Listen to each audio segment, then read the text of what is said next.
I am running on empty. Like you just kind of disassociate while you're talking. I got nothing. This will be good. Drink the coffee. But no. So it's been good being up for 22 hours because I worked a full 12.5-hour night shift at the hospital. I stayed for 5 hours after handing out free swag to the nurses because I'm the head of the union at my hospital. Because the union's corrupt and it's handing out like it's stolen goods back to the actual hard workers. I get it. I work really hard to take their money.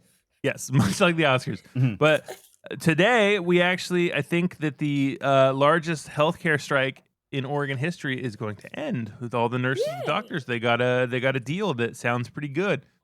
Yeah. Good. And I just want to thank President Trump for making that. That's right. I can't do it. I can't even do it a little bit. So I'm repping my Oregon Nurse Association shirt. Yeah, celebrate my comrades. Yeah, I am so tired. I get it. I've been slowly getting a sinus infection, but I'm also dog sitting, and I have 2 dogs. I inherited 2. I've never got myself a dog, but I happen to have 2. I didn't realize until I started dog sitting my brother's dog that I'm allergic to dogs. The 2 dogs I inherited are hypoallergenic, coincidentally. So I'm like on so much Benadryl and it makes me awake. I'm the only person I feel like. It just makes me crazy. That's the preferred reaction. And by the way, you would think until you try to sleep. For coming on this podcast, I am going to mail you another dog. There you go. Hypoallergenic, please. Yeah. Welcome to Hate Speech. We mail dogs. Yes. Let's have a chat about What is that movie? Must Like Dogs? Remember that? Yeah. Must love dogs. Must love dogs. I don't know what. There's some important shit I don't remember, but I must love dogs. Sure. I'm trying to think of something I must remember. Well, if you don't remember, then you don't remember. I don't know why you're trying to remember something you don't remember.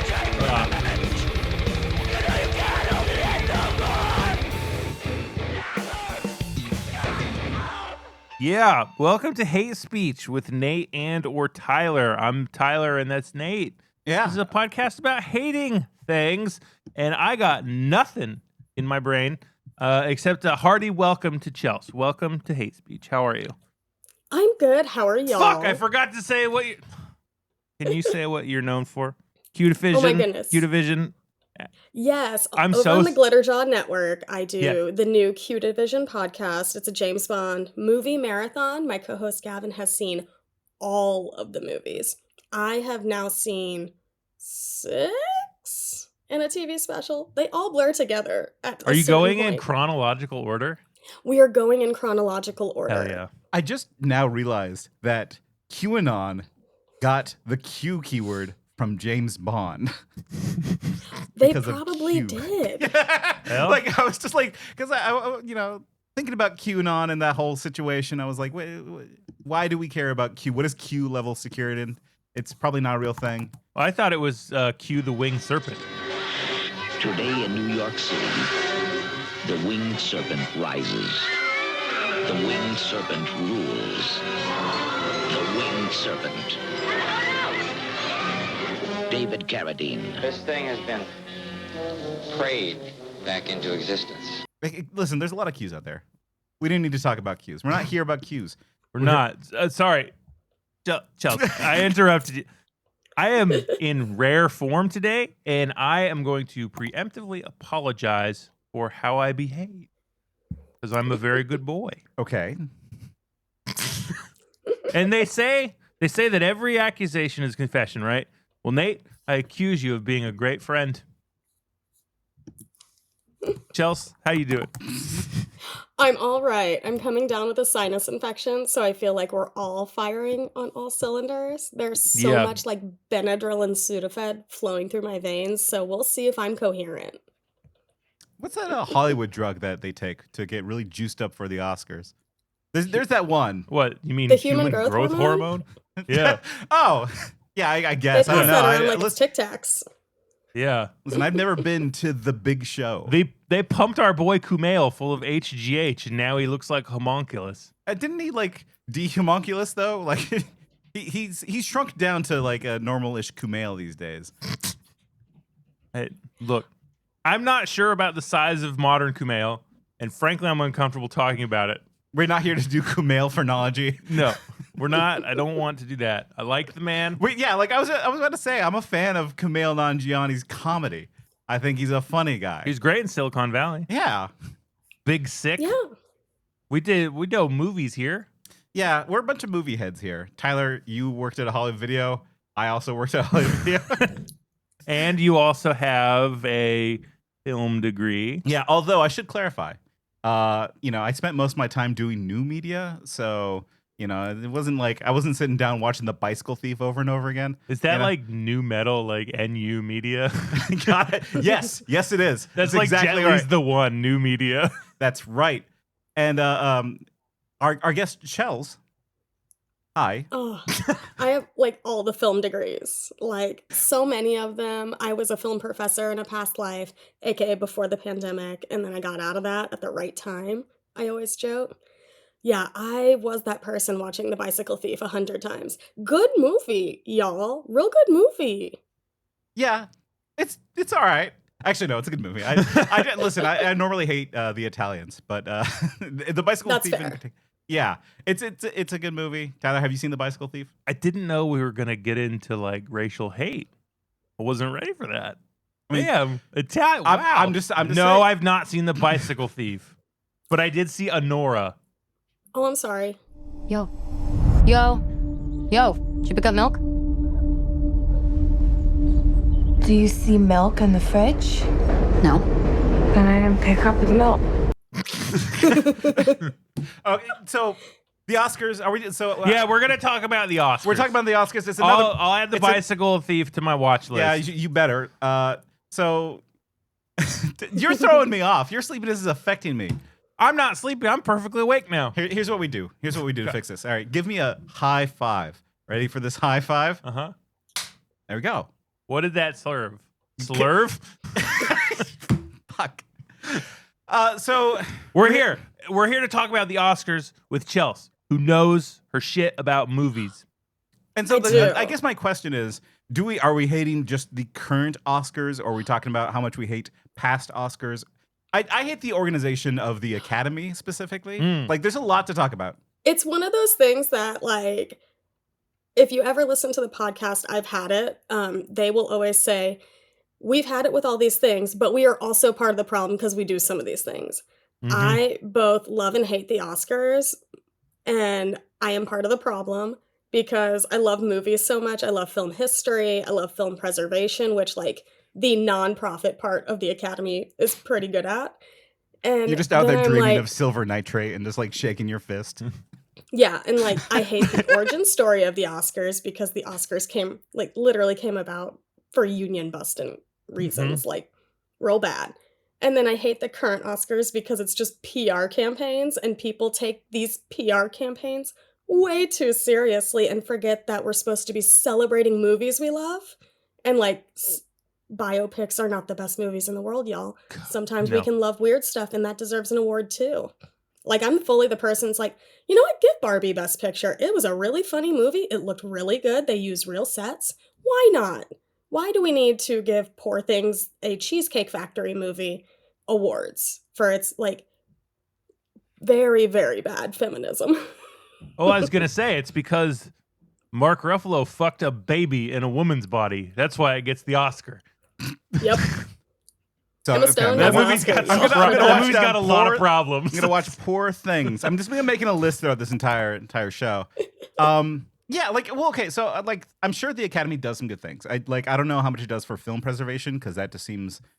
Oh, they like, do a all over the lot. place? Like, even the Academy Yeah. Museum, like, they do a lot of film restoration, a lot of film screenings of classic films. Like, they actually are pretty good at that. They work with a lot of good other, like, nonprofits to make sure films are actually kept in good shape. But Right. also, I am like, this is the PR campaign that pays for the actual good stuff. So it's like, this little devil thing actually funds something pretty decent, you know? But then I'm like, I call them you people, the awards people. Again, I'm one of them. I'm part of the problem. people get too intense about the award season and forget that movies are supposed to be good and fun and enjoyable. Yeah, I mean, it's this idea of art sports, which Yeah. what is the best art? Who wins the art?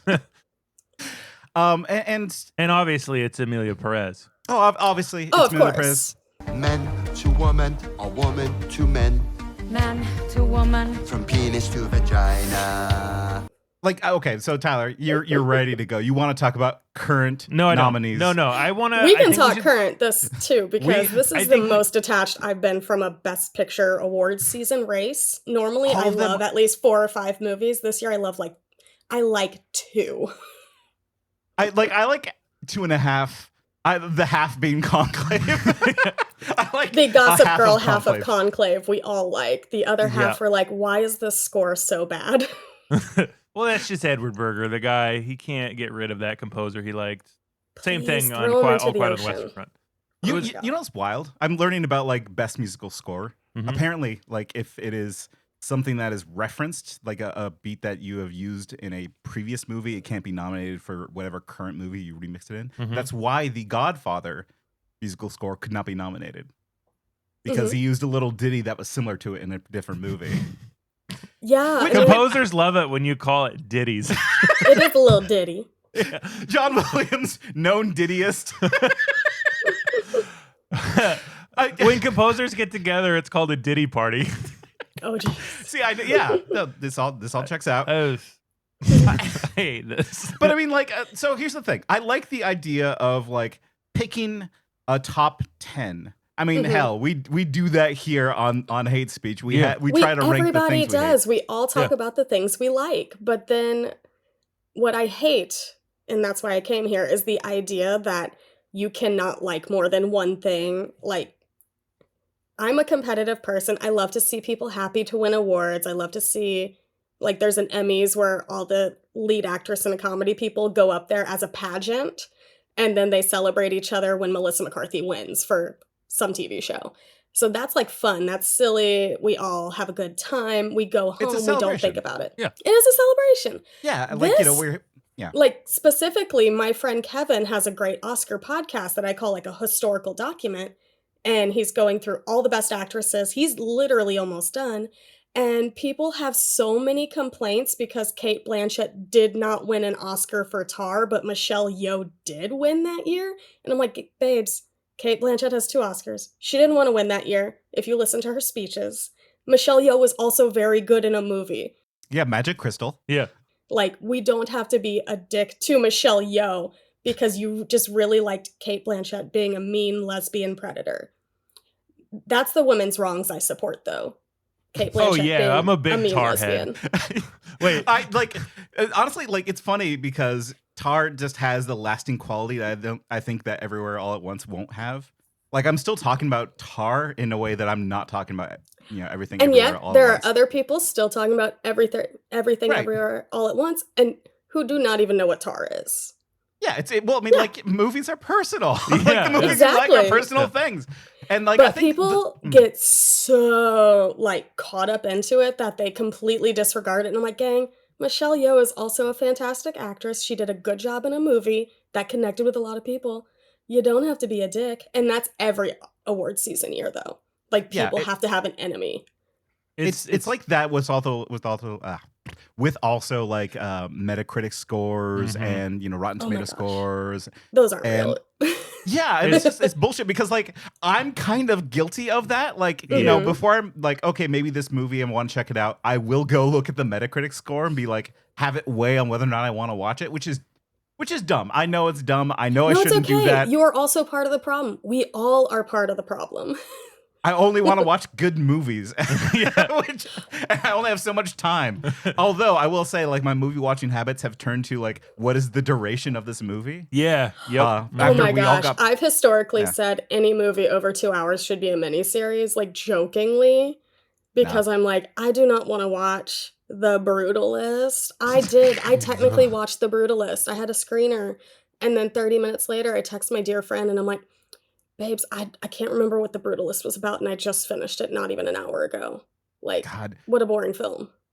we went to the theaters for Yeah, the Brutalist. we- We Are you sat okay? in the- It was so I didn't. We were originally going to see it with another friend, and then I heard about the AI thing. I was like, well, I don't want to support an AI movie. Well, that's a little, again, that'll get bit into the PR campaigning and the dirty Mhm. campaigning of Oscars because I'm also like, people don't actually know what the AI is. I'm like, oh, you people are dumb who are making a fuss out of this. And Like, it's I will tell people that. and it's obvious, like the AI in that movie, like super obvious. But then I watched it, and it turned out to be a commercial for Israel, which was a real bummer. Yeah, Real because bummer. it really doesn't. Okay, so Tyler, what is The Brutalist about? We should probably give a little quick summary. So Yeah, what Brutalist is it about? Even though I've Is seen a it. 4-hour movie about an architect who survived the concentration camps in fucking Europe, who emigrates to America. He makes friends with a sexual predator who calls him a beautiful little girl. And he tries to build this community center. And it's like this, I'm not going to say cautionary tale, but it's sort of, it's what happens when someone comes to America and the evil capitalist nature of America choose someone, chews them up and destroys them. And the only cure for that is to move to Israel.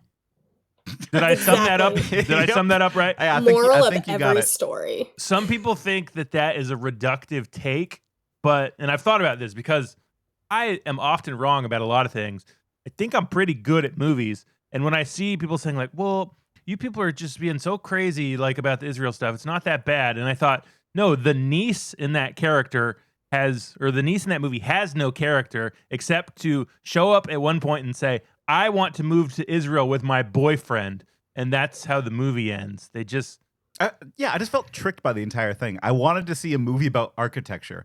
In a way, it was there. They did kind of talk about architecture. It's my favorite type of story. Yeah. A weirdo white boy who loves to do drugs. I'm all in. Yeah, he makes mistakes. You liked The Aviator. That's a great movie. Scorsese will make you a 3.5-hour movie. That's actually interesting. Yeah, I thought Quirky Killers White- of the Flower Moon, when it was over, I'm like, wait, I thought this was a 3.5-hour movie. And it turns out it was. Yeah. 4 hours with And previews, and I was hooked. It has the same ending as The Brutalist, except Killers of the Flower Moon worked. Yeah, that's Yeah, where it's I like a land with good duration. movie. Yeah. Right? Like the duration, you have to really be sure that this should be 4 hours. There's no reason. You have to know. Like, Anora should not be 2 hours and 15 minutes long. That's 50 minutes too long. It should not even be 15 minutes long. Let's be real. That was, it was mid. It was fine. I thought Mikey Madison was like really good in it, but overall, way too long. Mikey Madison? That's the star of Anora. Oh, I thought you were talking about Michael. Okay, never mind. Michael Madsen. Yeah. I From was like, I didn't know Reservoir he was- Dogs and Kill Bill. I didn't know he was in that. And He doesn't Species. Seem, he doesn't seem.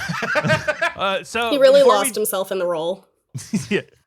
Before we jump into that, I think we should give some people the history of how the Oscars came about, because I find that it's so. Chelsea, you brought up two things that when they're apart, I love them: unions and busting. But when you bring them together, it's terrible. And Exactly. do you want to sort of tell the people how the Oscars came about? Yeah, so like way back in the day, literally 100 years ago. Yeah, like, 1926. Beginning of history. Beginning of history, exactly. No, they were literally like, they wanted to unionize a lot of the like film extras and actors and stuff. And because the studio system back then was insane, you were locked into contracts. It took Olivia de Havilland like literally suing them 20 years later and winning. But you were just locked into contracts, and they're like, we need to make a distraction and also pit these people against each other. So we're going to make an award show. We are going to nominate. Like, all these studio heads who hate each other came together and were like, we're going to be evil. We're going to nominate a bunch of people. There were just like nomination panels. There were Nepo babies, like wives of producers winning the first handful of awards.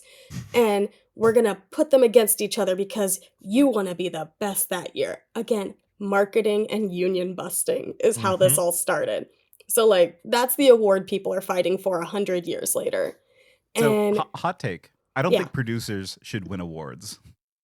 I I think disagree as a producer because if you are- Okay. So yeah, No, I think they tell me should. why. Tell me. People say directors are in charge of everything. No, the producers are literally what I call the most intense babysitters. They are literally getting everything they need together. They're doing the scheduling. They are the ones dealing with all the contracts and actors and locations and everything. They are doing all the work just so a crazy person can make a movie, usually the director. And that is like it is so hard. That's why I like that writers and producers in television win the Emmy because like for like best show because it is so much hard work to balance the creative and the actual financials of it. I've been a producer for oh gosh, almost 15 years now, and it is a thankless job. Nobody knows who you are, and you are just stressed, you are weary, you hate people. By the end of it, you just need to go sit in like a bathtub for 4 days and not speak to anybody because you're dealing with all the temper tantrum titty babies of the world. Producers are the unsung heroes of things. Executive producers who just write a check, no. That's why they don't get no. That's why they literally do not meet the eligibility to win an Oscar. They're too boring. Yeah. They literally write a check and just go on their merry way. God, that sounds like the perfect life. Exactly. If only I had money just to give away. Yeah, it's like, God damn. You show up, they put your name on fucking Batman. Wow. Spielberg does it all the time. Literally, Will Ferrell broke up with Adam McKay because like Will Ferrell would see his name on like a movie or something and be like, I don't remember putting my name on this. And it turns out his producing partner did it. So they literally broke up because Adam McKay was wilding out and not telling Will Ferrell what's happening. Yeah, he should have looked up. Really? What a fucking awful movie. No, don't. The movies don't look up. You don't do that. He should have looked up. The plot of Don't Look Up is nobody would look up. Did you see the picture? I saw half of it. I saw it. Yeah, why? Legend Why'd movie. you do that? I was in a bad place. I had a throat tumor. It's fine. Okay. So this thing started as a way to divide the laborers, like the set builders, like the artisans, all that, to call the performers the actors. So it turns workers into artists so they don't see themselves as workers or laborers when Sort of, but also the actors back then were just like cattle who are told to stand here, do this, and they had no control over what's going on in their careers. They can't just say no to something back 100 years ago because they're under contract for like a specific period of time, like 7 years, and then they will just work them to death in that 7 years. They will be forced to do as many movies as the studio wants them to do. And thank you, Olivia de Havilland, for being like, oh, no, I'm not doing that. No. And suing them. And thank you, Judy Garland, for reading all those barbiturates and making some of the best movies ever while working for MGM. I mean, Metro Goldwyn Mayer. There are some good musicals.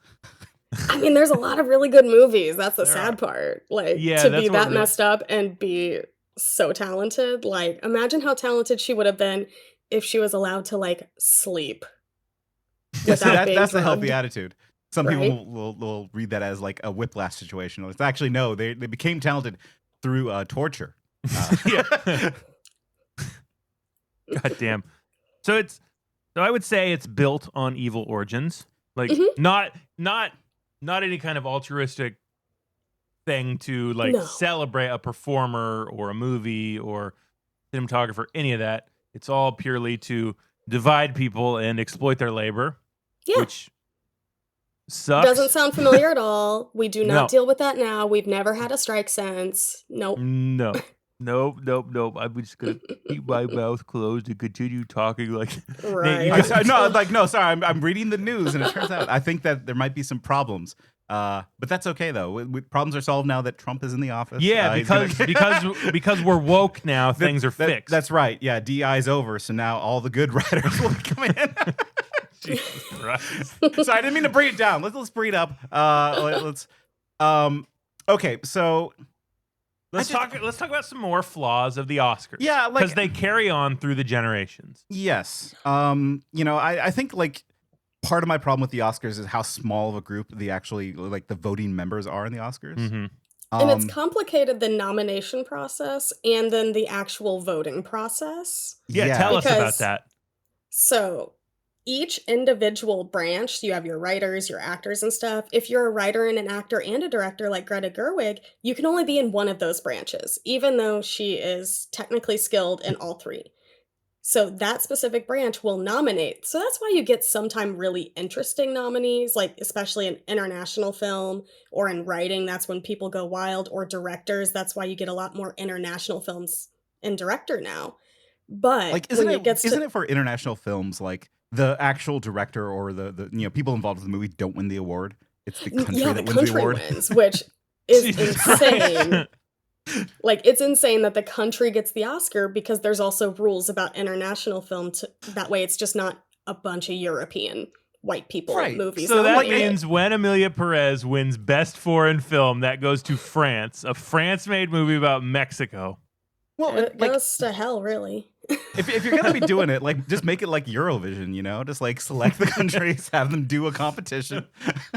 But yeah, it's wild. So it's like sometimes you get really interesting nominees, like in director. Last year, you got 2 international directors for really good movies with Zone of Interest and Anatomy of a Fall. And people were like, oh, where are these American directors? And it's like, well, the director's branch is more international. You got some really cool nominees. You also got some boring stuff like Christopher Nolan. I'm an Oppenheimer. But then, like, when it comes to voting, everybody gets to vote across the ballot. And oh, here's the fun thing about producers. Producers can only nominate Best Picture. Everybody else can nominate Best Picture and then whatever branch they're in. So like writers or actors, and you can nominate Best Picture. And it's all ranked. It is a very complicated math to determine the Best Picture winner. It's not just whoever has the most votes wins.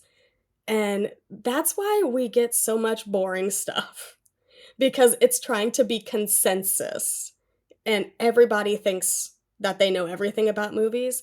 The people, like historically, I know a lot of people in the industry who are Academy members. They're the ones who see the least amount of movies because they're working. Or they just vote for their friends. Like, I mean, I get it. I would vote for my friend. I voted my friend for Homecoming Queen in high school. I understand it. Was she probably the best nominee for Homecoming? Probably not. My friend was also a dipshit. We hung out and we were idiots. But Like you have to vote for your friends. Yeah. you have to take high school dumb mentality and put it on a massive scale with money. I mean, you have to vote for your friends. Yeah. Tyler, if you have to had vote made a for your movie, friends. I would vote for you to be Best Picture, even if it was dog shit. If you made Yeah. Emilia Perez 2, I would have to vote for this. I'm going to make Emilia Perez too. You should actually make Emilia Perez Honestly. 2. She jumps out of the burning trunk at the end. She's like, I'm alive. I would. Okay, don't make it sound good. Please don't make it good. No es bueno. Well, I mean, like that kind of explains the for your consideration campaigns, right? Like, And it this has idea- to say for your consideration. You cannot just, if you're an Academy member, you cannot just go on social media and say, vote for this person, not this person. There was a controversy about it because Frances Fisher, the mom in Titanic, I would say she's the greatest Oscar campaigner. She got this gal, Andrea Riseborough, nominated for an Oscar out of nowhere. Literally, like, messaging her friends and saying, hey, put her #1 on your ballot. And then she would tweet stuff saying, don't vote for this person because they're already getting votes. And she got in trouble. And this was just a few years ago. Like, That they had to rocks. make new rules about social media just to, like, be like, you can't do this. Yeah, God forbid we support our friends when they make Emilia Perez too. for your consideration, Emilia Perez 2. Dia de los Muertos. But like, yeah, that seems like a little bit of window dressing. Like, okay, we just rename it to for your consideration instead of like a please vote for this. I mean, you look at people who make movies, especially in America, you see one thing for sure. The movies are made by wealthy white people, so we're getting wealthy white people in all these categories. but then how did they make such a progressive film like The Green Book? If Tyler, Oscar's so white, Nate, why did they make The Nate, Green Book? Who directed The Green Book? I don't know, actually. Tell You don't me what. know. I don't know. I'm sorry. Okay, what if I told you it was directed by the same guys that made Dumb and Dumber? The Farrelly brothers made Wait, fucking... the Farrelly brothers made it? Yes! No. Peter I didn't know this. Farrelly wrote and directed Green Book. Yeah. But like that's how they won. Like no, really, if it wasn't the Farrelly brothers, then that wouldn't be a movie probably. But like Damn. Learning No, so it'd much still be today. a movie because it's also a biopic. And Yeah. don't get me started on biopics. Actually, you will get me started because I fucking hate biopics. I hate biopics too. I hate them. Whoa. I made a movie about my life. Is that good? Is that a good impression? That's pretty good. You like that? I'm in Dune.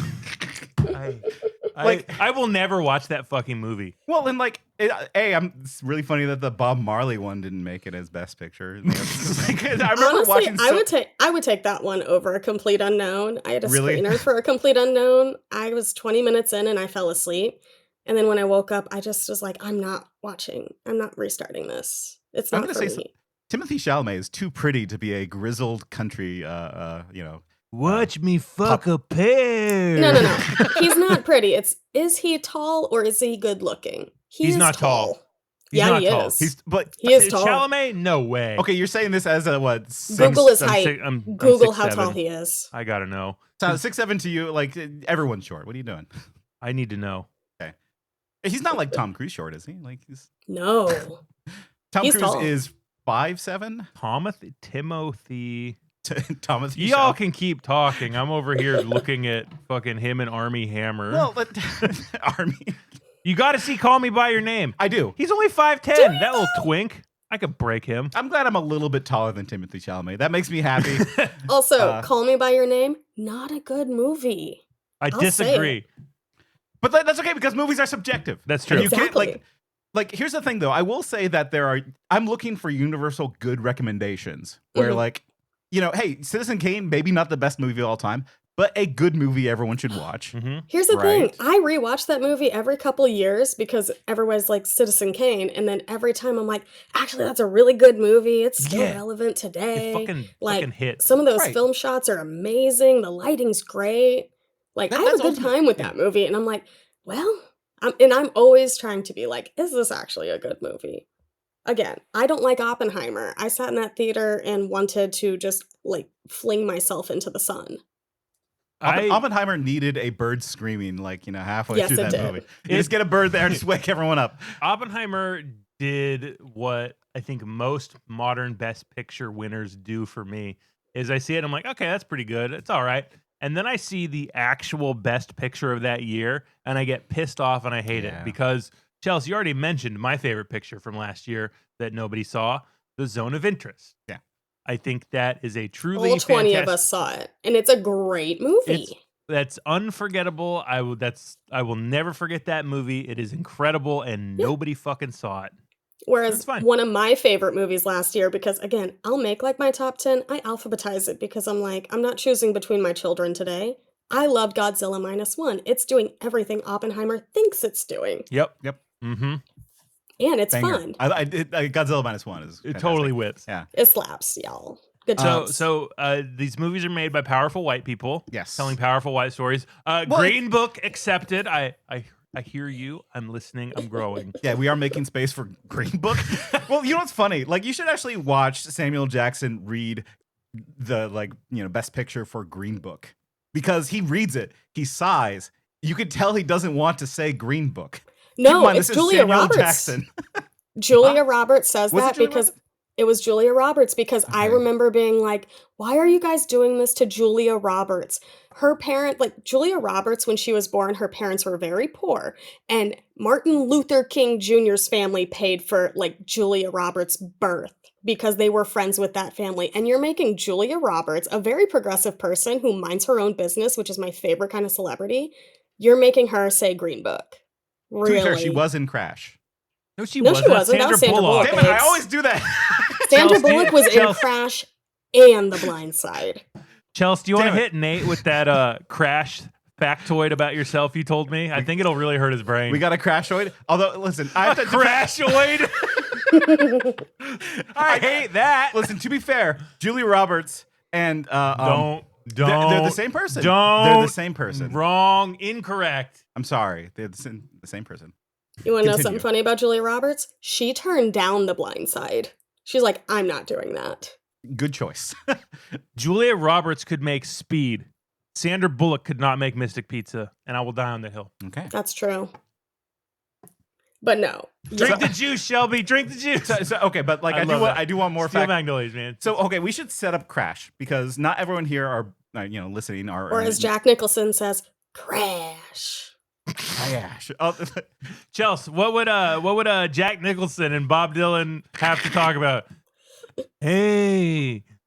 What are you trying to set up? What is this joke you're doing? We're doing character work. We're doing performances in spaces. No, I want to set up Crash because I want to talk about Crash. Okay. It's an alleged The movie film. Crash. Yep. It's a movie about the LA riots ostensibly, but mainly it's like, oh, LA has some race problems. It's a big mixing pot, but that's okay though because this movie Crash will fix it. Yeah. Did I sum up Crash correctly? Yeah. Yep. Okay. So it won Best Picture back in the year it was made. I do 2004. 2004. The year the 2005 year we graduated. Oscar year, though. Yep. Yeah, Like that okay. film year of 2005. Okay. Yep. Yeah. It is the worst Oscar movie, I think. We'll find out here soon. Actually, the best pick. Well, I mean, like, okay, ignoring all the racist ones before 1950s, right? We got. I was gonna say because, gang, I've seen Cimarron, which is the film that won Best Picture in like 1931. Ooh, baby. Those don't count. And also, I'm sorry that you watched that. Okay, what is Cimarron? That sounds. Tell me what Cimarron is. Now I need to know. Oh, it is maybe the most racist movie I've ever seen. It's literally about. Have you seen Crash? It's different. It's different. Let's just say 1930s racism was a lot different and a lot worse. Okay. Yeah, I bet it was.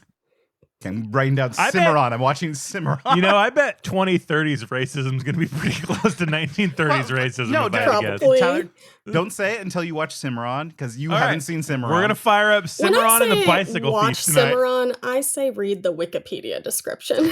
I will not. No, we have to punish ourselves. It's our object no. of penance. Yep. I'm This sorry, episode it's is a we're long watching. movie too. Damn. They did make them long back then. Also, by the way, Gone with the Wind, not a great movie.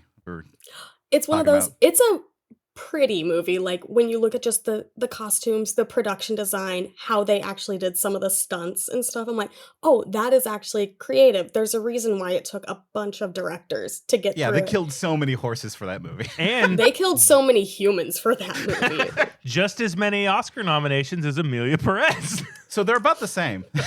Exactly.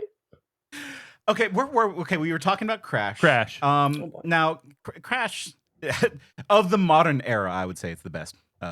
You'd say it's the best. The best worst picture. The worst best picture Definitely nominee. started my hate of the distrust of the Oscars. Because I was a young, naive 18-year-old who had no idea how the world works. So I thought, you know what? There's no way anybody could beat Brokeback Mountain. Ang Lee, you've done it again. Did we see Crash in theaters? I did. I think we did. Yeah. I think we did. I think because we were in that film class in high school. Yeah, I had a savage distaste of the movie Crash immediately. I hated it from the jump. Yeah. So I'm looking forward to the Crash-oid though.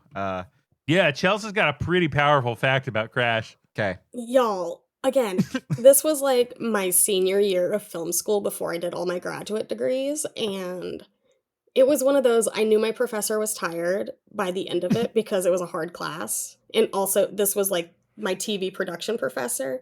So her final assignment was like, just write a 10-page paper and she picks a movie. I do not know why. I still give her shit to this day because I'm close to this person. She just picked Crash because it was available on Netflix and everybody had Netflix or shared it. And I wrote, it only had to be 10 pages. I wrote a solid 15 plus pages about why it's a piece of shit. I got an A. You gotta get it out. I got an A. I had a lot of feelings. Don't worry. It was like a pure academic paper. I had sources, everything.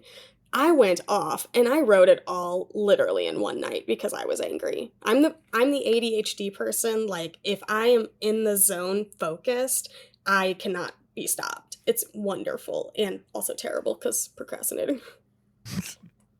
I mean, Crash is the kind of movie where you have to get it out.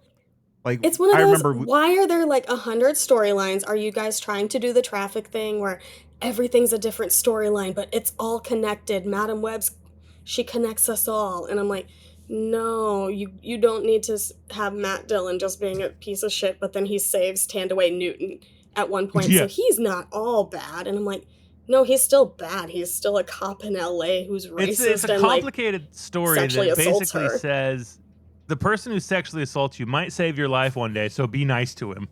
Right. This is what that movie said. People are complicated, sure, Which- but also we don't need to defend the rapist cop. No, which the movie goes out of its way to defend the rapist cop. Right, yeah. The only one who gets Matt defended. Dillon was the only actor from that movie to be nominated for an Oscar. Are you Even the fucking- British, the always racist British who never have nominated Denzel for a BAFTA, they nominated, I think, both Don Cheadle and Tandaway Newton that year. And I'm like, you know it's bad when the British get it more right.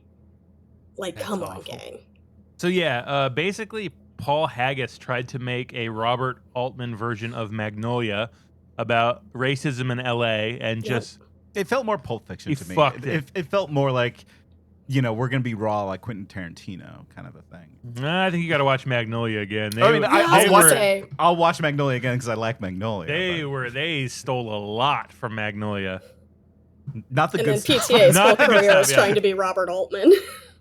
Yeah, it was real. It's so like And it won over Brokeback Mountain, which is like regarded as a But fantastic gang, movie to this you guys day. forget there are these people called Tony Curtis, aka Jamie Lee Curtis's father, Ernest Borgnine, like big names in Hollywood, old white men. This is back when it was mostly like 89% old white men voters who were like, I am not gonna vote for that film with all the fags in it. And I'm like, gang, what you got against me, bro, Tony Curtis? I saw you cuddling Sidney Poitier and the Defiant Ones. Come on. yeah, What come are on. you You doing made here? Some Like It Hot, you son of a bitch. But you don't understand, Osgood. I'm a man. Well, nobody's perfect. You literally made Some Like It Hot. Come But on. no, it was funny back then. Yeah, men didn't Which is a have film these that feelings. actually holds up, like the sexual politics of Some Like It Hot. It's still pretty good today. It is. Yeah, no, I mean, like, listen, if you're that bigoted, that stuff will just go over your head, and everyone can say, Right. all the cool heads out there will be nodding, like, yes, I understand you. Something like Exactly. that. Yeah. But like, wasn't like the Academy like super small around like the 2000s? Like, I don't like. It's I know not how big so is much it now? small. It's oh gosh, I don't know exactly how many. It's over 10,000 members now. Back then it was probably closer to like 8,000. Like, again, not everybody gets invited to the Academy. They didn't start diversifying the Academy until 2014 and 2015, like 2 back-to-back years of no actors of color being nominated. That's when Oscars So White happened.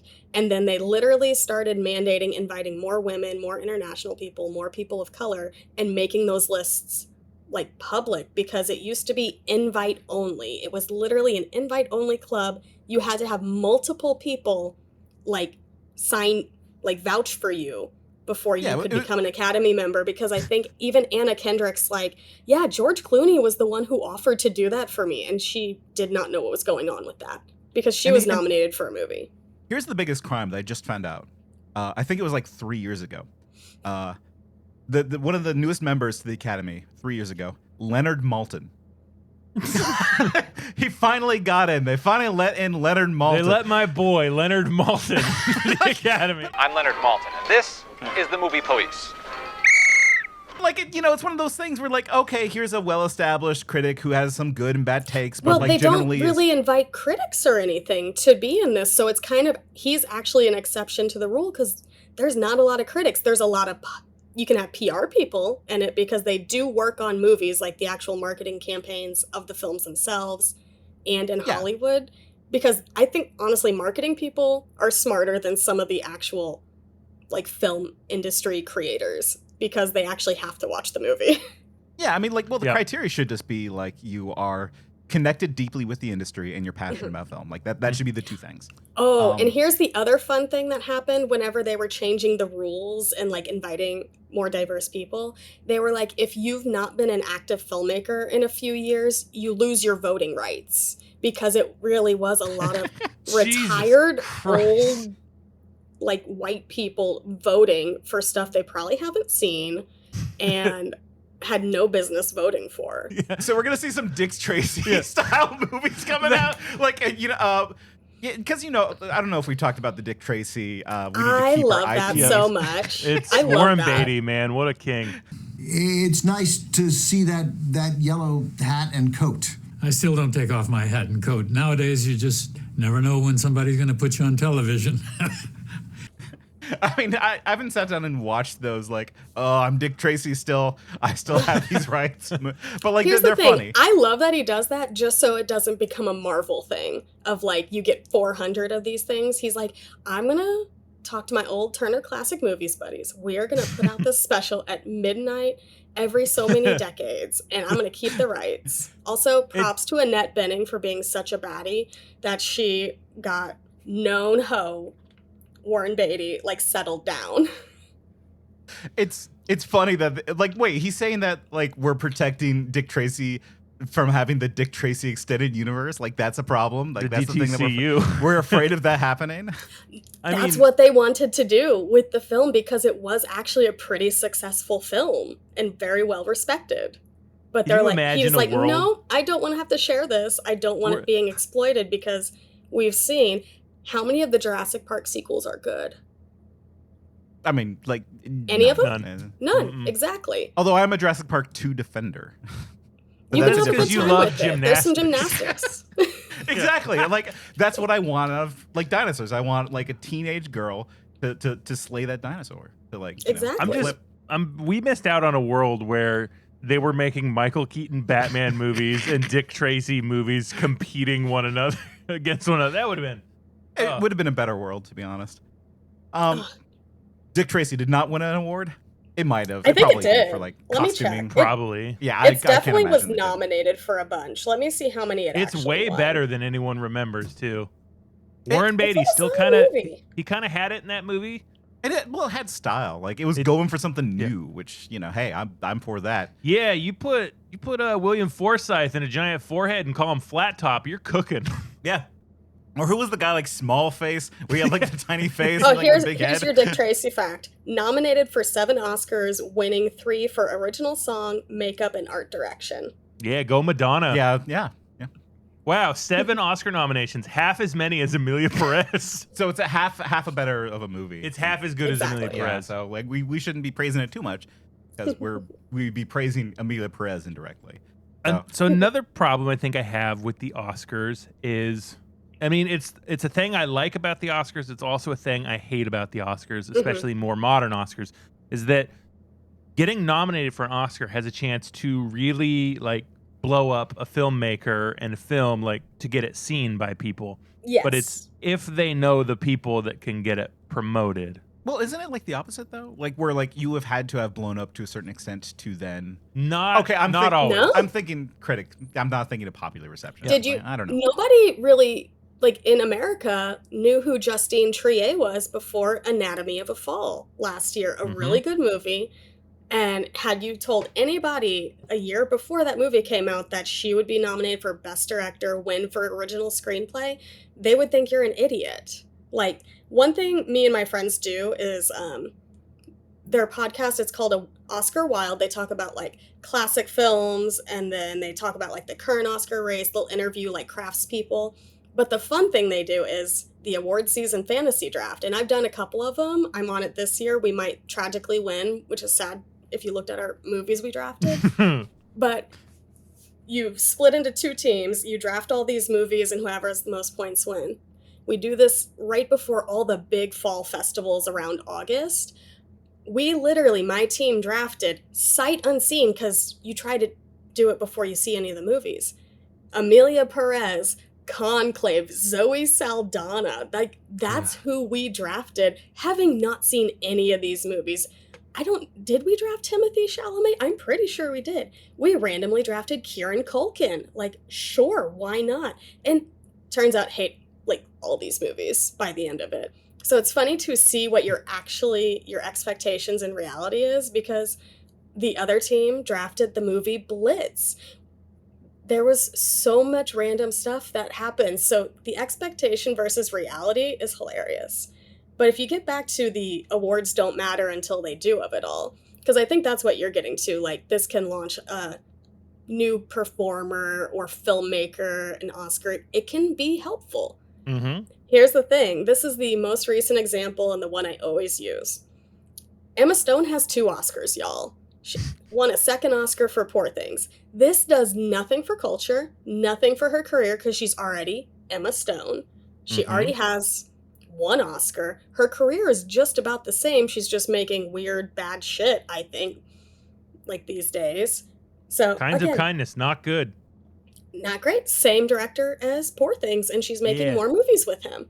Fuck The you, only good movie they Yorgos. made together was The Favorite, and he did not write that one. Somebody else did. But yeah, it does nothing because this is usually women's stories that are written and directed by cis white dudes. Lily Gladstone, on the other hand, Killers of the Flower Moon comes out October of 2023? Mm-hmm. That's that Sundance in January 2023. She had a short little film called Fancy Dance, and it did not have any distribution. It's from an Indigenous woman filmmaker, and it's a great movie. It is queer auntie, be gay, do crime, help take care of your niece, whatever. Again, come a year later, Apple, who is the distributor of Killers of the Flower Moon, they see Lily Gladstone win a Golden Globe, win a SAG award, like all the success for Killers of the Flower Moon. They're like, yeah, we will pick up this other very tiny Lily Gladstone movie made for like $12 in a dream, and we're going to give it a theatrical release, and we are going to put it on our streaming service. It'll be there. It'll be widely, easily accessible. That's when an Oscar does matter. So you get somebody like a Lily Gladstone as an Oscar nominee, that changes the industry and the culture because now she's able to get projects greenlit. She works mostly with Indigenous filmmakers and does a lot of stuff with women. Very, like, interesting stories. Emma Stone winning another Oscar, we're going to get the same stuff. We already know what she can do. Like, it's not doing anything for us. So, I mean, that's good. It gives me 2 ideas. One is to make FanDuel for Oscars. I think we should put some financial stakes in this. Yeah. We should, force multipliers. Yeah, that's right. So, like, look forward to that new gambling app. And number 2 is the idea that, like, when I think of the Oscars, I really think of it as just being like a frivolous thing. When it's when like you have just argued pretty concretely that it's not. Yeah. Like, it does matter when somebody wins an Oscar, when somebody doesn't win an Oscar. Yes. Yeah. Or even gets nominated, right? Like, the nomination process. Yeah, this is going to lead to Coleman Domingo probably getting better roles than he's been given. He's been nominated for Best Actor 2 years in a row. He is an out black gay man. He is going to be able to get projects greenlit going forward, and we want to see that. We don't want him just being the supporting actor in Euphoria, which is on 6 episodes every 12 years. Like, these people are already in AARP. Come on. And Fear the Walking Dead. We want to see Coleman Domingo making cool stuff and letting him be the lead. And so so I want to talk about this. I want to talk about the categories, because the categories have always felt a little strange to me. Yeah. Like, for example, supporting lead, like supporting actor and actress. Mm-hmm. And the idea of that's just how arbitrary that is just selected. Yeah. Do you want to know? Those times I'm like, wait, this is no. Do you want to know why it was created? Because if you look at the first handful of years of Oscars, there's no supporting categories. So, back in the day, and this is how it was, it just was like, you have your leading stars, they are the lead actors, they are just the number one people, and then you have character actors, and so they made the supporting categories specifically for character actors. It was not about Fatty runtime. Arbuckle style characters. Like exactly. No, it was not about like runtime, which so many people like get all up about. I'm like, no, it's like, who was the actual star? Who was your character actor? That was the designation. So that's why, like, I don't have too many qualms about category fraud. I always say, if you're a lead person and it's actually your story and you go into supporting, like, I think that's a little icky. But if you're a supporting person, like, time-wise, but you kind of, like, get into lead actress like a Lily Gladstone in Killers of the Flower Moon, because you are thinking about her throughout the entire movie, I don't think that's category fraud. If you are, like, a supporting person and you manage to get into lead, I think that's cool, because that means people remembered you and you are a star. You have star quality, according to Drag Race. But nowadays, it's like, what's the easiest way to get an Oscar? And Right. it's we can't have 2 leads in a movie. We can't do that again. We're going to throw one in supporting. And that's what they did with the movie Carol, which is funny because if you watch that movie, Kate Blanchett's like the co-lead of Carol, but Rooney Mara is the one who actually, the story is about her and her arc. And it's the same thing this year with, I don't know if you've seen it, A Real Pain. Like, Oh God, Kieran I hate that Culkin's movie. nominated.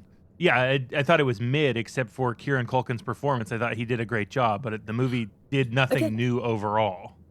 Here's the thing, though. He is a perfectly fine white man doing a perfectly fine thing. If you put an actor of color in that exact role, they're not getting nominated or winning an Oscar. He's Wouldn't be literally realistic. They're cousins. What are you talking about? But yeah, it's like, no, Kieran Culkin is the lead if you pay attention to the story of the film, the Big arc, time. who's like having an emotional journey, like the stuff you learn in film school when you're writing screenplays. Oh God, these are all white guys in supporting roles. Yeah, who do we got? We got Yura Borisov from Anora, Mhm. which he was barely in the movie. He had one funny line. Kieran Culkin for Real Pain. Edward Norton for A Complete Unknown. Guy Pearce for The Brutalist. And Jeremy Strong for The Apprentice. Yeah. Cool. And I'm going if to I had say to vote Guy for Pearce. one, I'm like, I guess Guy Pearce because I Yeah. like him in other stuff. I don't think any of those roles were good. I Not did really. not like A Real Pain, y'all. But he's going to win an No, Oscar for it because it people was- liked it was- him on Succession. It was mid. And if he gets real movies for his talent, fine. But no. Here's the get thing, outta he here, would have Edward already Norton. got real movies because he's a white dude who won And an a Emmy Nepo on a baby. TV show. Yeah. Yeah. I think it's time we tackle Best Picture for this year. We got to talk about the drama of this year because it's been a fucking lot. Oh well, because it's a hot mess of a list, right? Like Yo, this happens every single year, though. I vividly remember the 3 Billboards year. I remember the Social Network King's Speech year.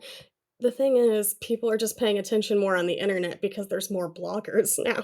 And like the terminal fan brain that we've given into. Yeah, how they can only like one movie and then they immediately hate everything else. It's insane. Yeah. Which is why I hated the Dark Knight year. Remember that? Where everyone was up in arms about the Dark Knight not being nominated. Yeah, it's a fucking Batman movie. Yeah, I got Batman tattoos, and it's like even I know As that's they not a say, real movie. that is what the money's for. Yeah, exactly. Yeah. So I'm just gonna go and just read the list so everyone knows what we're talking about. So we have Emilia Perez. Woo! We said we're talking about movies. That's not a real movie.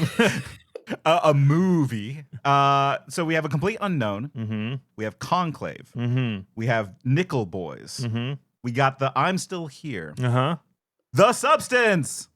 Yeah. That's because I like this. I yelled it because I like it. Uh-huh. Dune Part 2. I'm sorry. Wicked. We got Anora. And finally, The Brutalist. That is the best pictures for this year. Did you get Nickel Boys in there? Because that one's actually a pretty good movie. I did. That's Nickel Boys and I'm Still Here are the only ones I haven't seen. And apparently from what I hear, Those are I'm like Still the Here. two worth seeing because Yeah, I know. That's what I keep interesting. hearing. I was like, man, I rolled wrong on all of Well, these. we had to watch the trash first, given the content of this podcast. We had to watch the bad ones first. No one made me watch Anora. I just put it on the other day. And I also should mention that 2 of these movies, Emilia Perez and Conclave, are about being tricked by a trans person. So this is, I mean, Conclave less so, less so, but I mean, come on. Conclave is a girl for church. Yep. Yeah, different. I don't entirely hate Conclave. I just didn't. No, didn't it's a like it all that perfectly much. fine movie. Yeah. Yeah, it was totally mid, but that twist at the end is like, did we need to do this? Well, wow, the first intersex pope, cool. I don't know. I think it was handled as well as you can probably handle it. It's fine. Yeah. I'm not here to rag on Conclave. I think it's okay. We have bigger enemies. It's very true. And her name is Emilia Perez and the Brutalist. Yeah. I mean, no, I'm gonna start positive. I want to start talking about The Substance, which should win, but won't. Yeah. No. Oh my gosh, It's no, fine I if love not. The Substance. Okay, It's good. literally, Okay. Truly, I mean- ask me any day, and I will say either I'm Still Here or The Substance should win. Just flip it. I don't care as long as any of those 2 films win. Love them. I genuinely hope Demi Moore wins Best Actress because she should. She She's fucking so knocked good. it out of the park. Yeah, I mean, And I it's love when weird stuff wins. Like, I'm the person, everything everywhere all at once is slightly weird, and it's not like a biopic or a historical drama. And I'm like, yeah, weird stuff make people mad. I love it. yeah. I mean, I liked Everything Everywhere All at Once. But like the substance just put me in a zone of interest. No, like No. no. But like it put me in a vibe. I was just kind of there transfixed. And when that happens with the movie, like that's a sign that this is it's a special experience. It is, yes. Like where I'm just like not trying to figure out where it went wrong or trying to figure out what I like about it. Instead, you just kind of like you're in a vibe. And that soundtrack like especially lends itself to just being locked into a movie. It was nice to see a genuine exploitation movie again. I thought those were gone. With intention, exploitation with a soul here. Like, it had a good message. And it had like a point of view. It did not overstay its welcome, which again, so many people and films are doing that. When I say it's 141 minutes, The Substance, and I'm like, yeah, I can take 5 more hours of that. Give it to me. Yeah. Extend the scene where they're spraying blood on a child. Yeah. But like that's why it won't win, though, the right? Substance miniseries, except all in one sitting. I want it. Unlike the Crash miniseries, we don't. The 2 seasons of the Crash TV show. Feed me into a volcano. But I mean that's why it's not going to win, though, right? Like I feel like The Substance is going to win because no, it's too weird. We should just be happy it's Too nominated in this PR campaign of things. Because there are 2 movies on this list that hit everything that is bad about current times. Okay, so you're what talking are about the 2? A Complete Unknown, because I've got a fun thing here. So I want to hear it. Okay, so go for it. The 2. Who's gonna go?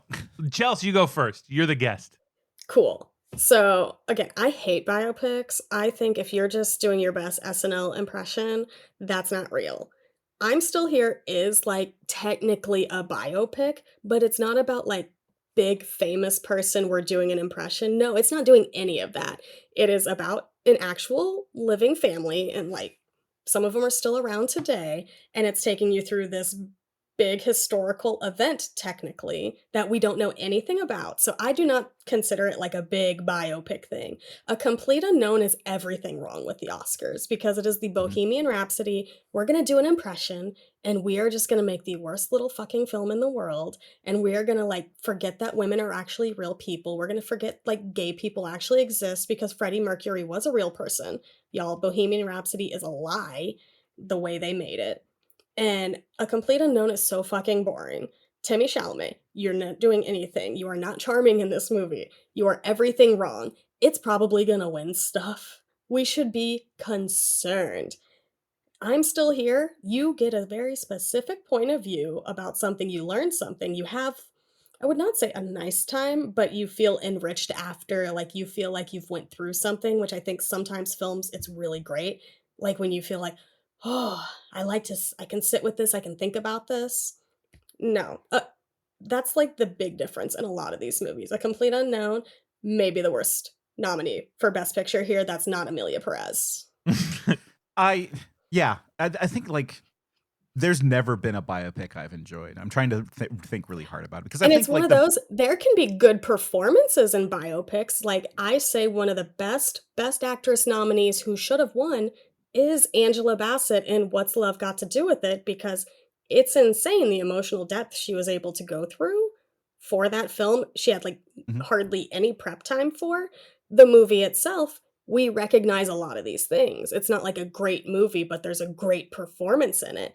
But then you just look at any of these musical biopics, they're always winning stuff.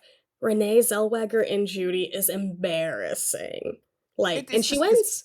It's too much hero worship. It's too much like great man of history thing. And it's just like, I could care less, but like you can see why it always wins. Like why these things are, because like it's boring people want to be inspired by something. Clapping seals hear a story they know. Well, and also like, whoever is the generation that's in power currently, a great unknown or the great unknown. I don't even care anymore. A Complete Unknown. And I wish it was a completely unknown film. It's so unknown. But like, yes, Bob Dylan was popular during this period. Those people are now very rich and, voting members of the Academy. So yes, we should make this. It feels very targeted. It is a surgical strike on winning an Oscar. Yeah, But let me tell you Oscar-bait. some of the most recent Best Actor winners. Colin Firth for The King's Speech, biopic. Daniel Day-Lewis as Lincoln. Boom. Matthew McConaughey in Dallas Buyers Club, biopic. Eddie Redmayne, The Theory of Everything. Leonardo DiCaprio as Hugh Glass in The Revenant. And then you get Winston Churchill's with Gary Oldman, Rami Malek. That's just and then like A Beautiful Mind. Remember that? Remember? Oh, thank God he didn't win for yeah. that. Like one of the worst movies I've ever seen. But didn't it win Best Picture? Like It am I did. wrong? Ron Yeah, okay, Howard has yeah. crimes. I've tweeted about like confronting Ron Howard for his crimes. Ron Howard needs to go. Yeah, we are Ron Howard haters on this podcast. This is something I Right? discovered like last episode was that actually I don't think Ron Howard has made a good film. It's one of those Apollo that 13 is close. It's a perfectly good movie, Apollo 13, and I think it's just because it's hard to mess that up because it's a process movie about like saving, like humanity saving itself, and Right, those and are I very like- interesting movies. I like an engineering problem movie, and I think Apollo 13 is an engineering problem It is movie. literally just like competent people doing good work, and that's one of my favorite things. Ron Howard did not lift it up. It could not be screwed up. That's the Yeah, kind no, of- like Ang Lee you got could Tom make Hanks. Apollo 13, but Ron Howard could not make Sense and Sensibility, which is a great movie that was also nominated for Best Picture that year. Honestly, I would vote for Sense and Sensibility because that movie is complicated, even though it's a Jane Austen, but it's like Ang Lee could make Apollo 13. Ron Howard could never make the Hulk. Well done. Because he That's what tried with Solo Solo. is. Yeah, it didn't work. It did not work. So my choice for these evil fucking pieces of shit that need to burn in hell, obviously, The Brutalist and Emilia Perez.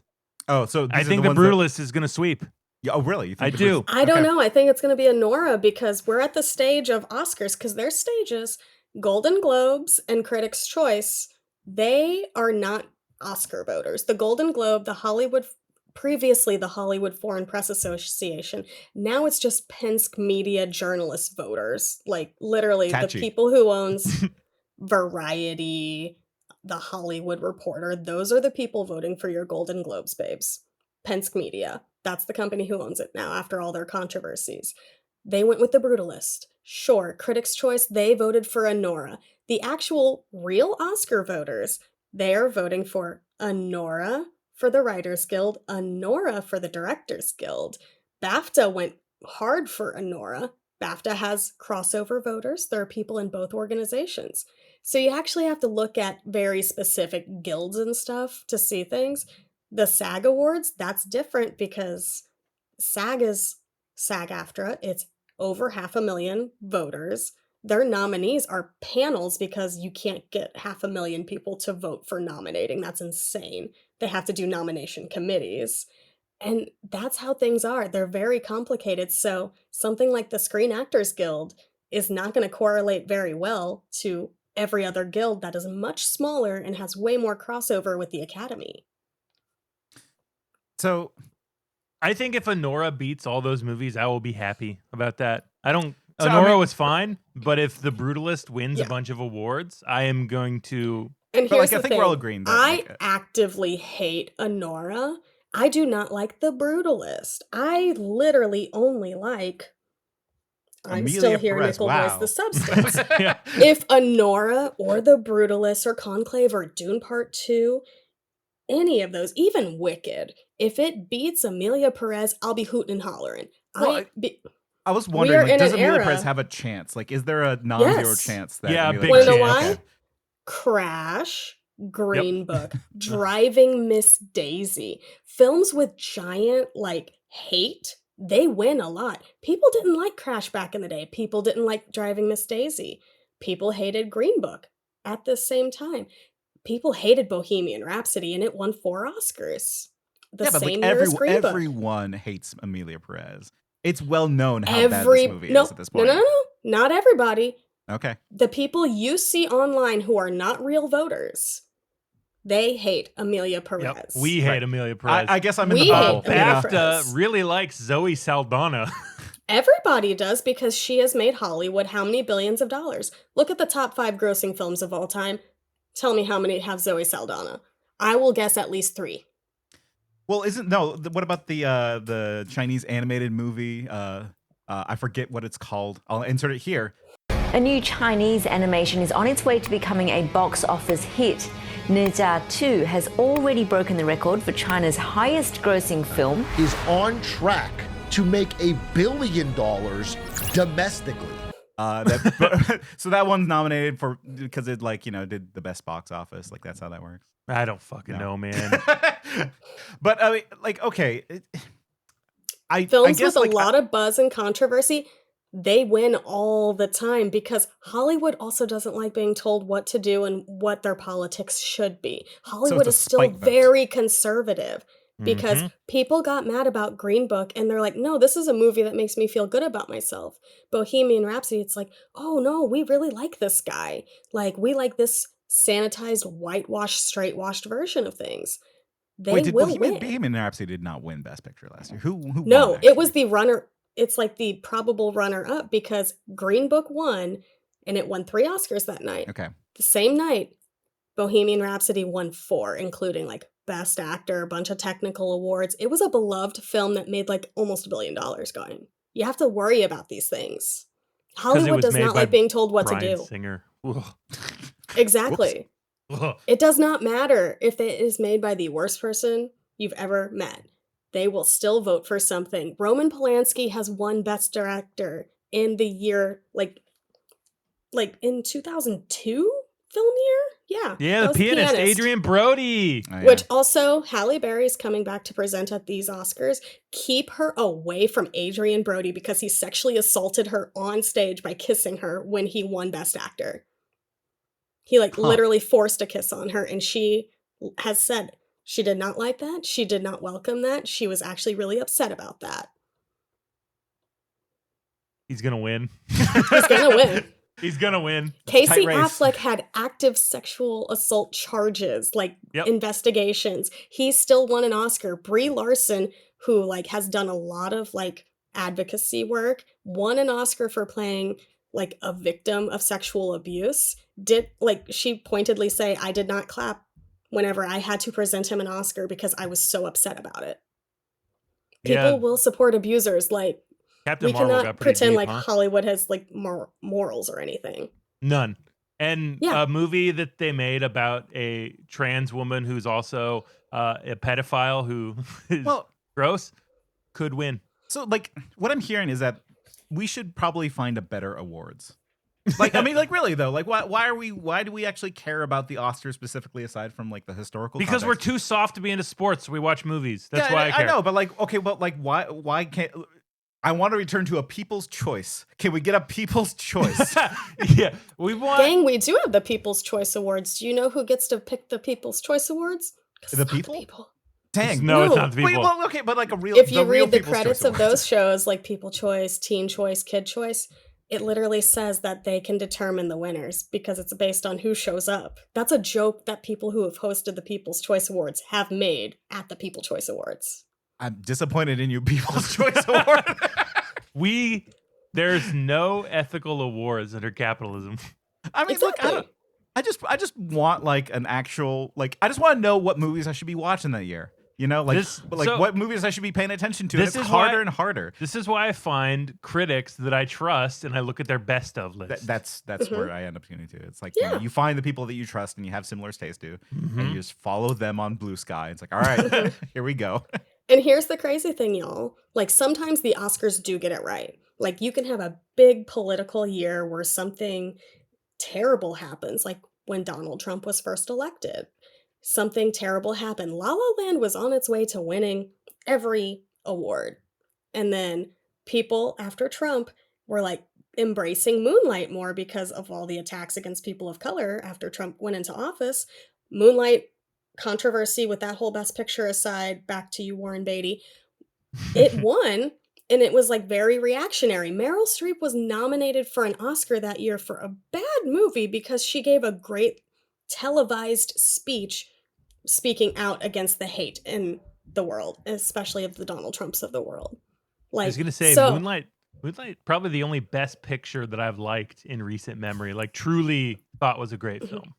And here's the thing though, Hollywood felt better about themselves. They patted themselves on the back. They're like, we're doing great. They will do the same with Emilia Perez because the queer community and the trans community specifically is under attack. They will feel so good about awarding that movie. So look out. Like if it wins, I will not be shocked. I can't even be upset because it's a union busting award show. So, I mean, is the Academy stupid? Or like, no, is it just, like they're so disconnected from it's society? Gang, you have, what, over 10,000 people voting, and it's gonna go awry because there's not just two options. It's not a presidential election where you even maybe get like 2 plus some danglers over there. No, Best Picture, it is voted on very differently. You rank them. So you go right now and rank every Best Picture nominee, and that's how they determine it. You have all the number 1 votes. They figure out who has the most, and then whoever has the least, they take those away, and then they go to the number 2 on all the ballots. And then they go and do that until one film has 50% plus 1 vote. So it is literally a consensus. It does not matter. Like, the rank choice is important. Okay, so hate speech as an award show. Let's say we start our own award show. We've done it. The Hades. Yeah, the Hades. No, that's country. How do we format the Hades in such a way that it feels better than the Oscars? That it fixes the problems that we have with the Oscars. It needs to be a celebration. Like I don't. It doesn't necessarily need to say. Well, the Oscars best. celebrates. I mean, but like I would want to pick a Best Picture, right? Like I would want to because like for me, the entertaining thing about picking a Best Picture isn't necessarily who wins, but the debates around it. Yeah, like the people passionately talking That's about who should do it. Yeah, you will never please anybody doing that. You'll only please yourself doing that. Me and my friend have this myself. Thing. Exactly. Me and my friend on her little blog. It's her little TV awards every year. Me and her just try our best to watch as much television as we can. It's actually concerning for my health at this point. And we try to nominate. We try not to give too many nominations to each show or weight one show more than the other. And we're still gonna miss stuff because it's like you have to limit yourself somehow. So we say 8 nominees for lead performer. And there's more than 8 great performances. So there's no good solution. My friends, for their own websites, they send me what was my favorite film and do technical categories and everything. It doesn't matter. If there's too many people, if there's too many cooks in the kitchen, you're never going to please anybody. So you just have to as on the TV show community, which is it's my problematic child. But Abed says, I just like liking things. So all you can do is just talk about the things you like. And if it just happens to get nominated and uplift people, you gotta be happy with it. Otherwise, it's just go make fun of whatever's going on. So You're never going to please anybody. Maybe the takeaway is just watch what you think might be good. Yeah. Just take a chance on some random thing. And don't let these rich white assholes get you invested on some horse race bullshit. What's your you should watch this and nobody's heard of it movie recently? Does it have to be from last year? No, this year. Or I guess last year, sure. Within the period, within an Oscar period, let's say. Okay, I got 2. Okay. And I'll go with number 1, The Beast. Okay. Leah Seydoux, incredible. Okay, well, tell me on it. What's The Beast? God damn it. Just do it like a 20-second thing. What if Eternal Sunshine was a horror movie? Okay. Excellent. Chels? I am literally looking on my letterbox. Okay. I've actually been really bad about that because people actually use Letterboxd as a social media. And I'm like, no, this is like my diary of a document. It's just helping me keep track of things. I do not need your opinions on what I like. Yeah, I categorize. I don't talk. I don't interact with other people. I'm keeping a list. Okay. I will say. I'll throw out one that got snubbed recently. Look Back. I talked about it recently. Yeah. Yeah, that did not get nominated for instead Inside Out 2 was nominated. I did not I hate it. The more I think about it, the more I hated Flow. Yeah, I did not like Flow. Look Back though. I liked Flow, but it was literally that one scene in Homeward Bound the entire time, but I also love being stressed, so Why did that What's that bird say go to about my heaven and the cat did not? That upset me. Have you met cats in real life? I have. They're mean. They're not going to heaven. I respect them too much for that. See, They have not been You're being selected. way too cerebral about it. That bird literally flew into the sun. Oh, wait, here we go. I will just talk about my 2 favorite movies of last year. Both about actresses, both snubbed for Oscars, one of them actually in contention. So first, I watched the movie Thelma with my grandma so many times. Like, we rented it, and then I'm like, I have to just buy the DVD at this point. It is a great comedy. It's very heartfelt. It's so well written. June Squibb is an action star. Like, great little 90-minute movie. You're going to have a great time with it. You don't feel stupid by the end of it, and it's just so lovely. And then if you want something very abrasive, but maybe the best performance I've seen in a decade or two, Marion Jean-Baptiste in Hard Truths, which is my kind of cinema. It is a great movie. It is very difficult. And that's another thing the Oscars don't like is difficult women. I literally made a list of difficult women we could talk about who did not win Oscars but were nominated. But I loved Hard Truths so much. And you see this very mean, like, Black British woman, and you're like, oh, she's the worst. And then you kind of figure out why she's the worst. And it's probably the best pandemic movie that's not actually about the pandemic, maybe? Like, it doesn't incorporate it too much. I loved it. Well, I'm going to pick my favorite difficult woman movie from last year. It's definitely Red Rooms. Anybody see that one? No. I don't think I did. It's about a model who goes to a murderer's trial to watch it while she's also stealing crypto to buy murder movies on the internet. It rocks. Okay. All right, I like that description. No, it's like real dark cinema. It fucking whips ass. Red Rooms and The Beast, those are mine. All right. So we're almost hitting the limit of what a good movie is. So maybe we should go to the spectrum of hate. Yes, the spectrum of hate. Play the ditty.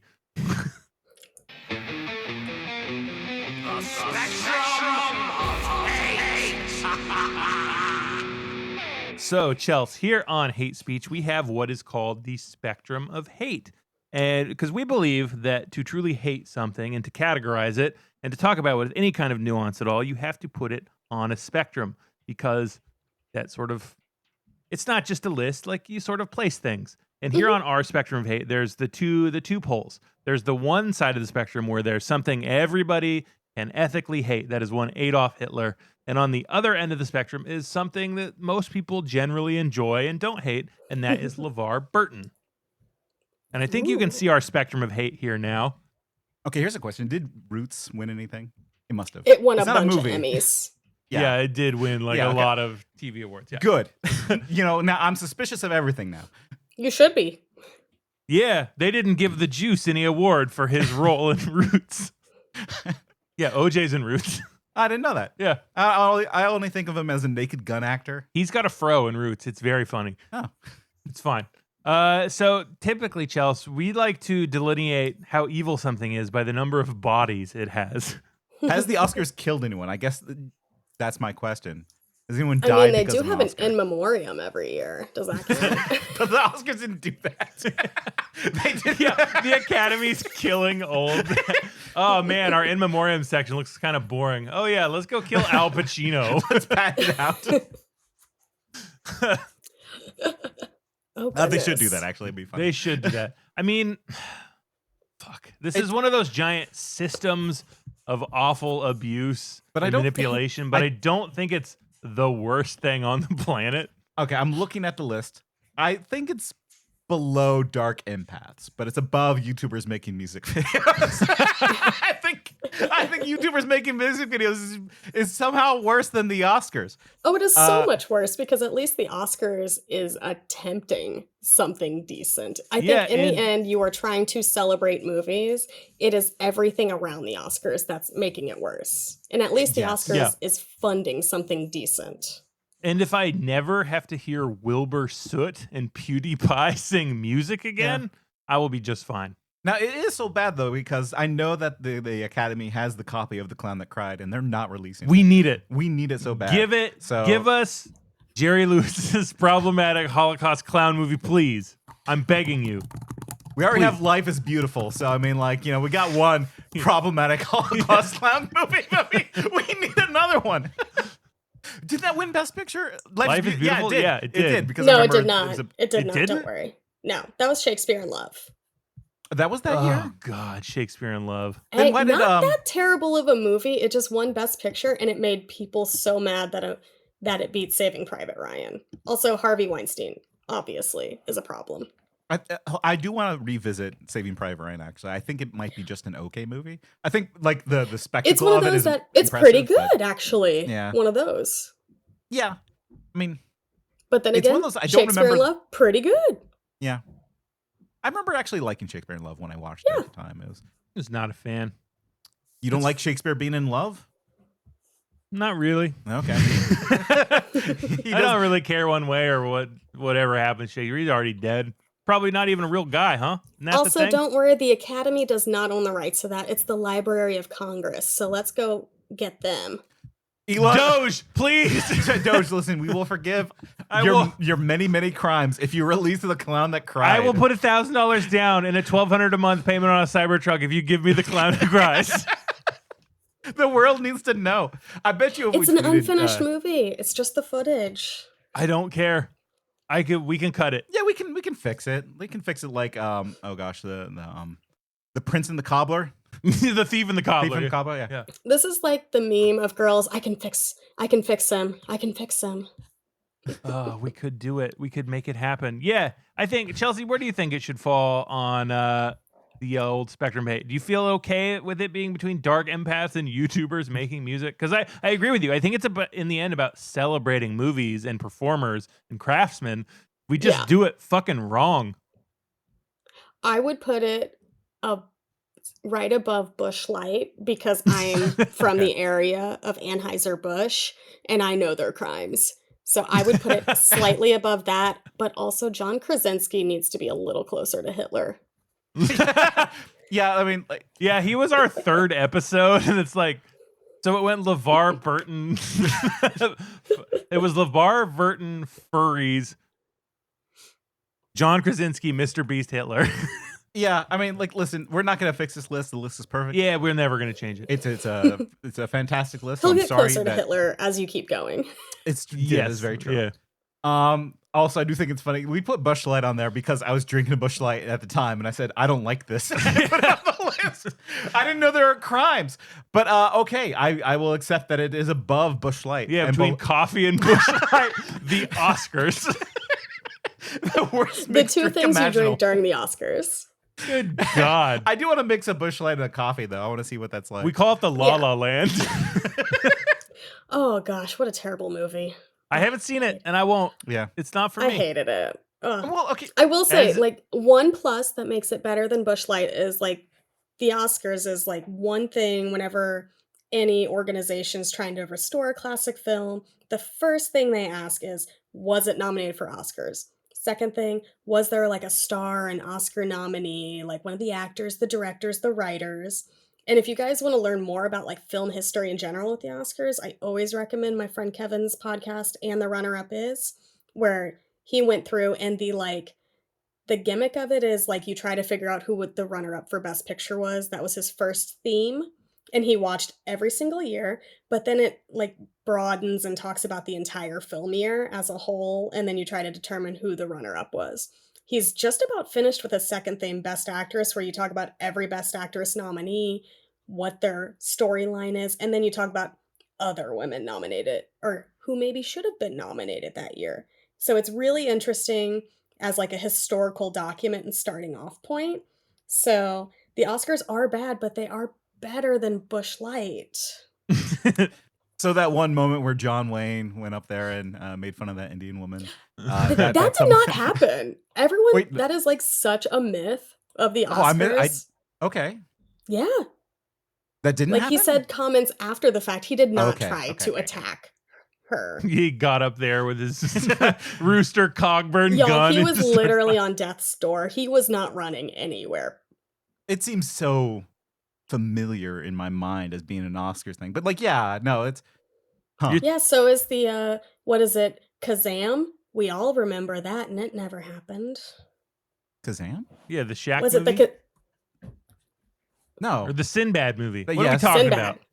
Sinbad? Sinbad. Everybody thinking has of the Real same Steel. memory of something and it never happened. Or You're you're thinking of- told not a Real Steel, story but Steel. enough. Basically, we just Steel. gaslight ourselves as society. Well, And we'll never stop. we'll never stop. I will not gaslight myself any further with this Busch Light and coffee because I know we have a Busch Light in here. Yeah, it's somewhere in here. And I do have a coffee. So I will go ahead and We're try that. having a La La Land. We're having a La La Land. So Tyler, go ahead and take us out. Yeah, well, hold on. Chels, tell the people where they can find you. I am Chels725 on Blue Sky and Letterboxd and Serialized. Serialized is like TV Letterboxd where you log all the television you watch. It's my favorite right now. And then I'm also the Q Division, the James Bond rewatch with Gavin. It's wonderful. Go check out all the Glitterjaw shows. That's one of them. And then a rewatch podcast where oh my gosh, TV's so good right now. We're talking about Mythic Quest. We're talking about Yellow Jackets, Drag Race, Traitors, Survivor comes back soon. Oh, TV is so good. We are so back. So that's what I'm doing most of the time. See, I only watch OAN on TV, so I don't know any of those other shows. Stop. Stop. We are white guys. We're going to be fine. You don't have to pander to this monster. No, I just like the content of the shows. I'm just, Oh, you're a lover. Yeah, I can definitely name all the shows that they have on there. Gutfeld. Is that it? No, that's Fox. It doesn't matter. I don't know. So when is the Oscars? When can we watch the Oscars here? It's like March 2nd, I think. Yep, 2nd. it's March Let 2nd. me It is almost over. Cannot wait for it to end. Yeah, it's Emilia not a great Perez. year for it. Like sometimes you get good film years. Like last year, I think was pretty good. This year, it's like, oof. I think we'll get some good moments out of this year. Well, we're not going to see a slap, but I think we'll see a couple of dirty looks. Probably. We should see a slap, man. Emilia Perez gets up there and beats the shit out of Adrian Brody. I'd feel pretty good about it. Honestly, that'd be great for me. I would love Here's that. what you do. You get all the directors of the Best Picture and you put them in a ring, put them in the octagon. The woman who directed The Substance, Coralie Farjah, she's winning. She'll win, yeah. Well, yeah, I saw The Substance. Hate speech, motherfucker, hate speech. Hate speech, motherfucker, hate speech. Hate speech, motherfucker, hate speech. Hate speech, motherfucker, hate speech.